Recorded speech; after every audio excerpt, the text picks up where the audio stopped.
Dawn Neesom, the Daily Star columnist, and our hit list panel writes today, Bozza, Hancock, Whitty and Vallance have become the four horsemen of the apocalypse on steroids. Dawn joins me now.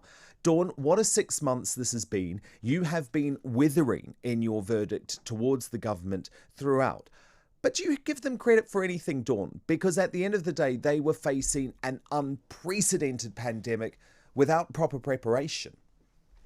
Hi, Dan. At the beginning, I was hopeful, as we all were. As you said, it's unprecedented times. We wanted strong, decisive leadership. And I was very unwilling, like most people, to criticise the government because that was all we had. We had to trust them to act in our best interests. However, over the last 6 months, and in particular, the utter madness of this week, I have lost all faith in them. I don't know what the alternative is. I don't think we have an alternative, so we have to go with the flow. But the text message you read out just now about civil unrest, I think we are dangerously heading in that direction because people are frustrated, they're angry, they're confused, and this government has made us like this. And the one question I keep asking myself, Dan, and I'm sure I'm not alone in this, is what is the end game? 6 months ago, as you quite rightly said, we started down this path. We had a lockdown. The British public behaved brilliantly. We're now 6 months in, nothing has changed. So the lockdown didn't work. So why on earth are we doing it again? In 6 months' time, if this goes on for 6 months, and I dread that it does, are we going to start trying to live a normal life again and then face another? Infections are going to rise. We know that. And also, Dawn, will normality be gone for good by that point anyway? Well, I mean, this sort of like, we've got to get used to wearing masks. No, what we've got to do is we've got to get used to living with the virus. It's not a war. I mean, the amount of commentators scaremongering, saying it's a war, we're all in this together and we're all going to die if we don't do our bit.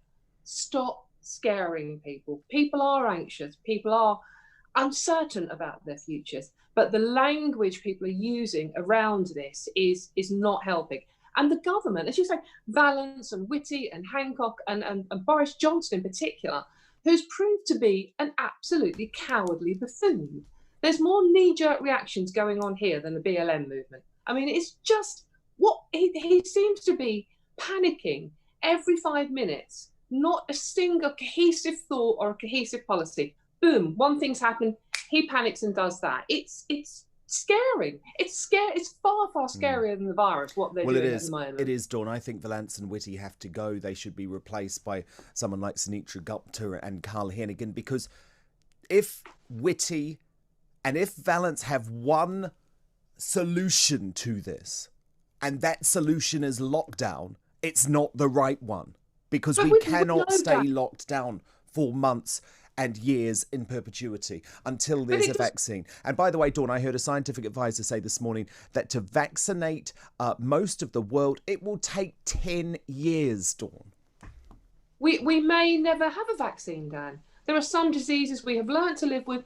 We don't have a vaccination for them. I mean, the flu vaccine, for example. I mean, that isn't reliable. We know that there are different strains of the flu. We live with it. I mean, this figure now keeps getting repeated, but 2017 to 18 flu season, we had 50,000 excess deaths in this country.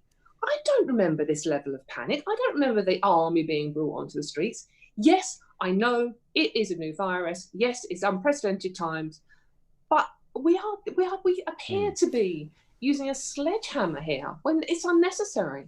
And the health issues. I mean, 500 people died of cancer every single day in this country.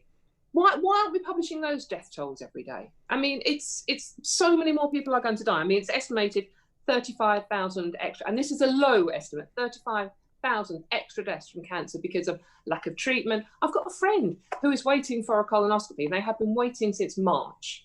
If that's bowel cancer they have, and we don't know, it's going to be, by the time they get this, it's going to be too late. And they are not alone. There are millions of people suffering, not just from cancer, heart disease problems, but the mental health aspects, Dan, are terrifying. What are we doing to this country? It is absolutely devastating. Dawn, your newspaper, the Daily Star, also seems to be poking a lot of fun at the government's communication strategy. So today, you outlined that master plan in full, and I thought it was worth going through. One, so when we said go back to work, we actually meant don't go back to work. Two, so when we said don't wear a mask, we actually meant do wear a mask or we'll fine you £200 and set the army on you. Three, so when we said go back to watch a live footy match, we actually meant don't go back to watch a live footy match. Four, so when we said go back to the pub, we actually meant don't go back to the pub if it's later than 10 p.m. Five, so when we said Christmas wasn't cancelled, we actually meant Christmas is cancelled. Six, so when we said we'd turn the tide in 12 weeks, oh, you get the picture. Exactly. And you know what, Dan? This is the 13th U-turn. Look, U-turns are not always wrong. The point of having a mind is that you change it occasionally. But this is now, as I said, it's knee-jerk reactions. It's panic stations. It's what science are they following? They keep saying, we are following the science. So what are they watching? Lost in Space? I mean, there is no science behind this. The scientists are all disagreeing on it. And I'm taking particular issue with Vallance today.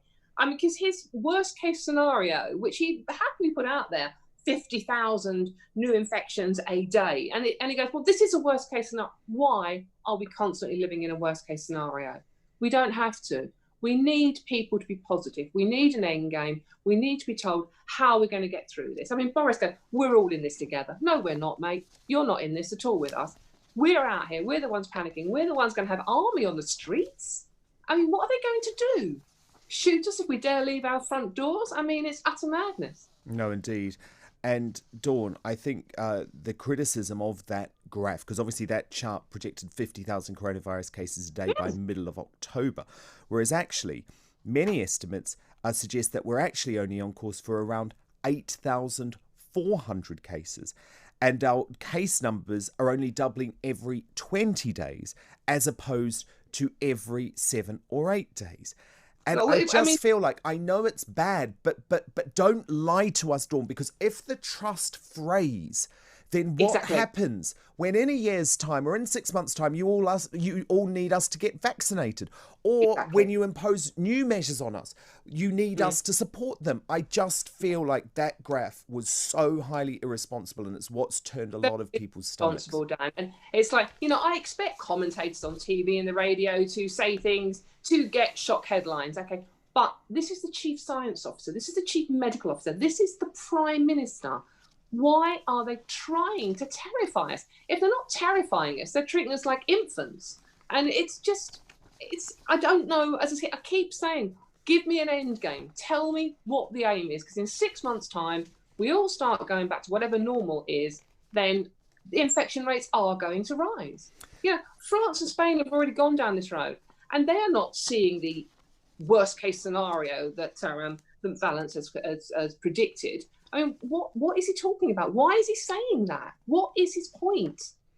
Yeah, no, indeed. And we've actually got Dr. Waki Rashid on in the next hour, and he says that Whitty and Vallance actually blatantly contorted the data, which is a very, very strong claim from, again, someone who doesn't have any particular political point of view. So, Dawn, you're in number 10. How do you get out of this? What would be your strategy? Well, certainly what I would try and do, Dan, is I would stop terrifying people. I would try and reassure people. I would trust people. I mean, sort of like, we must protect the vulnerable. Okay, the vulnerable are not stupid. Older people are not stupid. They are more than capable of protecting themselves. And sort of like the social distancing and the basic hygiene, most of us are doing that. And this obsession with pubs shutting, and it's a virus, it's not a vampire, it doesn't just come out at night. I mean, what is the thought process behind that? But most of us are doing the right thing, and I think we need to carry on doing that. And these draconian measures, army on the streets, stopping things, and the latest rule about marshals forcing people to wear masks to go into supermarkets. I mean, what's that about? Where's that going to lead us? I mean, you have to wear a mask just walking down the street in the fresh air.